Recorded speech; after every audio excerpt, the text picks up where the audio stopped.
En 1997, Jean-Christophe Grongé écrit Les Rivières pourpres, un roman policier aujourd'hui devenu culte.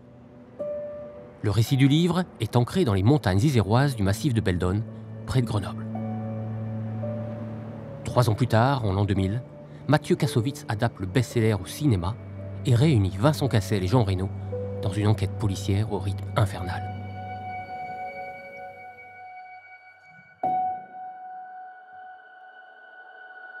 Fidèle au roman, le réalisateur a tourné une partie des scènes en Isère. Retour sur 3 lieux de tournage emblématiques du film qui ont marqué le territoire. Un de ces décors isérois est l'ancienne maison de l'industriel Charles-Albert Keller, située à Livet-et-Gavet, dans la très encaissée vallée de la Romanche.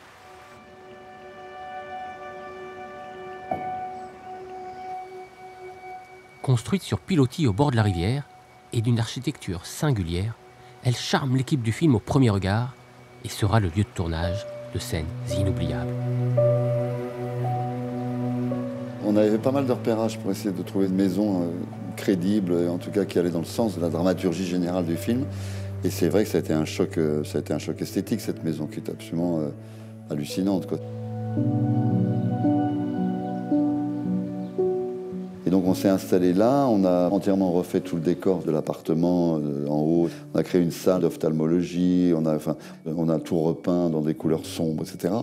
Et on a beaucoup parlé avec les gens du cru, notamment des gens qui étaient dans le petit café juste en face, un petit café désaffecté, mais qui étaient là, ils nous hébergeaient. L'équipe a beaucoup travaillé pour donner à ce décor une dimension mystérieuse et lugubre, qui restera dans les mémoires. À tel point que dans les années suivant la sortie du film, ce pavillon hors norme devient pour le grand public la maison des Rivières pourpres. Le film est basé un peu sur un mélange de lumière très chaude et de lumière froide très blanche.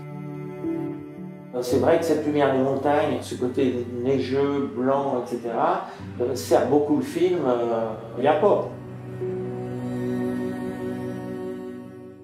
Cette maison, elle a été construite en plusieurs parties. Elle est constituée de 2 pavillons qui s'imbriquent, ce qui fait qu'en fait, elle est conçue en plusieurs étages.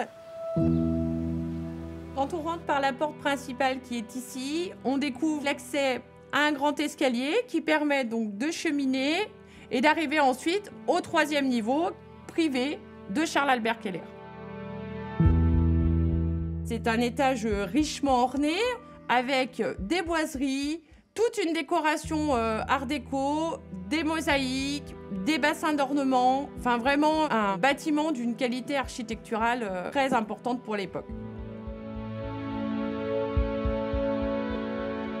Et ici, donc, le bureau de Charles-Albert Keller qui surplombe la Romanche dans l'idée pour l'industriel d'avoir toujours une vue sur la Romanche qu'il exploite, mais également les usines qui étaient implantées tout autour et dont on dit qu'ils voyaient les cheminées fumer. Le choix du pavillon comme décor du film n'en est que plus habile, associant ce symbole de mainmise patriarcale aux idées d'eugénisme dont traite le film.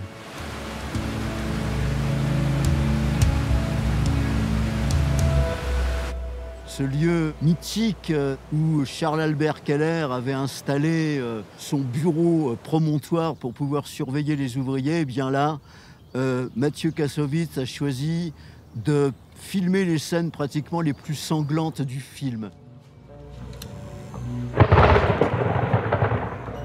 C'était quoi ce délire, putain?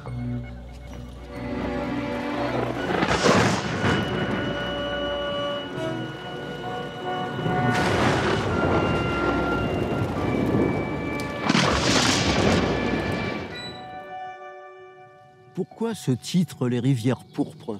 Les Rivières pourpres, ce serait le 109 qui viendrait complètement réactiver, rénover le sang des universitaires. Ce 109, ils vont le trouver auprès des jeunes montagnards qui ne vont pas hésiter à kidnapper pour qu'il y ait des unions entre les universitaires et les montagnards. Très costaud, bien sûr. Là, on est en plein eugénisme, mais c'est ça qui est très intéressant. Ça prend le contre-pied de films qui présentent les populations de montagne un peu comme des crétins des Alpes. Alors évidemment, d'une façon parfois qui est très drôle, hein, les bronzés font du ski. Mais on voit bien que dans les bronzés font du ski, les moniteurs de ski, les paysans avec qui on boit la gnôle sont quand même pris pour des crétins. C'est une image qui va coller beaucoup à la peau des populations de montagne.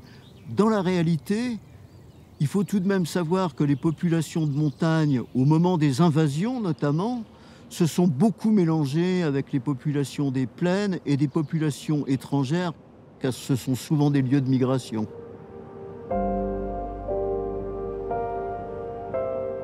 Les majestueuses montagnes du département de l'Isère lui confèrent, au début du XXe siècle, un essor industriel décisif. Poussée par les besoins grandissants en énergie électrique, la houille blanche, autre nom pour l'hydroélectricité, fait alors valeur d'or blanc.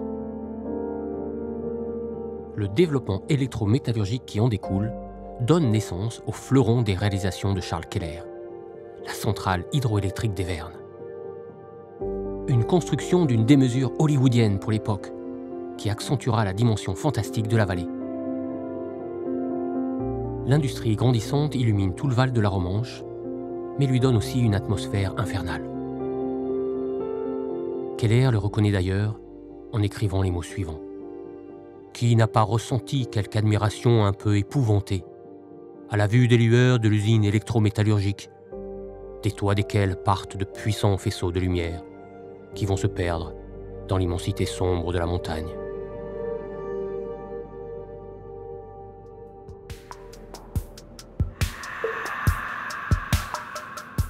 Toujours en Isère, direction vers un autre décor spectaculaire du film, déniché au fin fond du Trièves, afin d'y tourner une superbe scène de cascade nocturne. Il s'agit du pont de Brion, à Roissard, qui avait déjà été, 20 ans plus tôt, le lieu de tournage de la séquence finale de Buffet froid, film référence de Bertrand Blier. C'est pas été un décor facile à faire, parce que d'abord il était très éloigné de toute source humaine. C'est une route assez isolée, qui est impressionnante, et puis c'est vrai que c'est un pont qui est impressionnant. C'était pas facile déjà d'aborder une séquence comme ça, dans un décor de nuit, où il n'est pas très facile de pouvoir éclairer en fait. Moi je suis parti du principe que je tournerais plutôt cette séquence dans la lumière des phares du véhicule, et que les lumières additionnelles seraient totalement limitées. En fait. Ils ont fait leur course-poursuite sur la route et qui finit, on voit bien, qui se finit sur le pont de Brion. Hein, ce pont de Brion qui est important pour le Trièves puisqu'il relie les deux rives, la rive de la Var et Roissard. Et donc Brion, ça veut dire Briva en gaulois, donc le pont. Et il est important ce pont parce qu'il est haut. Très haut. Et donc, dans les crues du début du siècle et dans les années 1800, c'est le seul qui tenait le coup. Il fait à peu près la même longueur que la profondeur, c'est-à-dire 100 mètres de haut pour 100 mètres de large. Les gens viennent souvent, s'arrêtent. Et ce que vous voyez, c'est l'Hébron. Et l'Hébron, c'est une rivière qui est assez calme parce qu'il y a un barrage au bout, mais bon, au-dessus, là, vous avez une rivière qui s'appelle Riffol. Riffol, ça veut dire le ruisseau fou. Et un jour d'orage, si vous êtes au milieu, vous êtes perdu. Ça monte à une vitesse folle et ça déplace des rochers de plusieurs tonnes.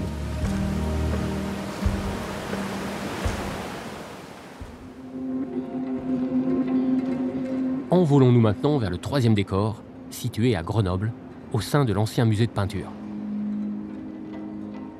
Un bâtiment du 19e siècle qui abrita un temps la bibliothèque municipale de la ville.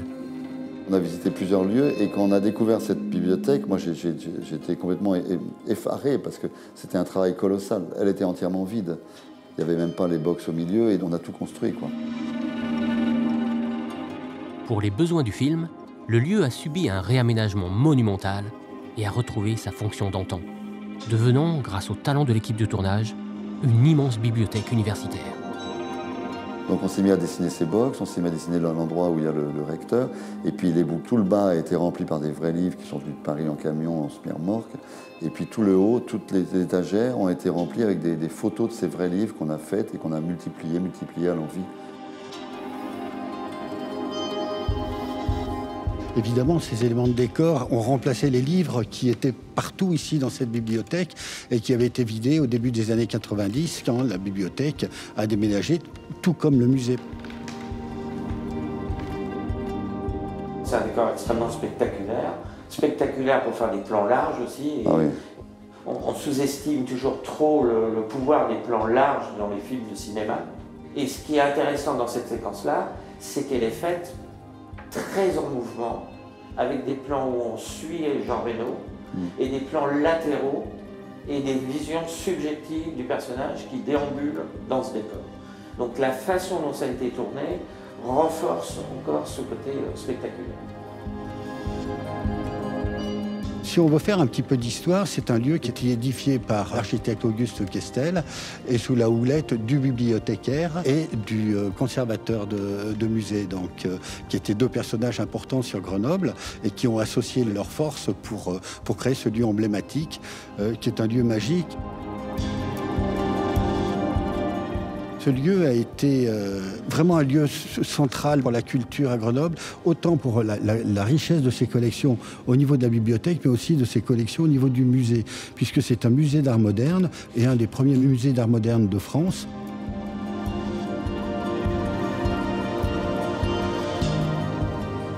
Nous sommes les maîtres des rivières pourpres. Ce leitmotiv du livre est la création de Jean-Christophe Granger. L'auteur traite du contrôle génétique de l'espèce humaine de façon diabolique, inspiré par les paysages du massif de Beldon qui dominent et entourent Grenoble.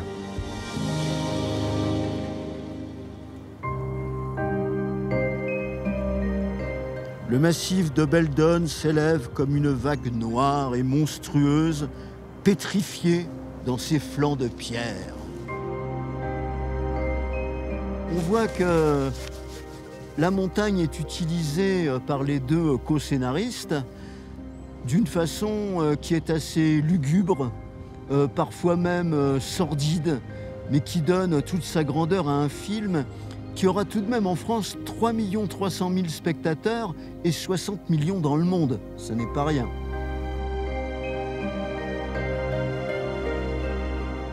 Lorsque l'on s'approche de ces sommets éternels, on ressent la puissance de la nature et toute sa dimension symbolique, à la fois inquiétante et exaltante. Un sentiment irrépressible qui percute notre imaginaire dans toute sa grandeur.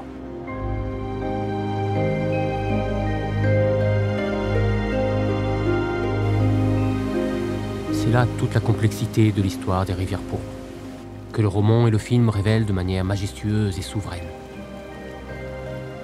Des qualités scripturales et visuelles qui résonnent aussi merveilleusement avec l'image des pentes abruptes des vallées iséroises et des cimes immaculées. Des cimes que l'on descend en suivant la course d'aimants de ces rivières qui renouvellent sans cesse le pourpre de nos existences.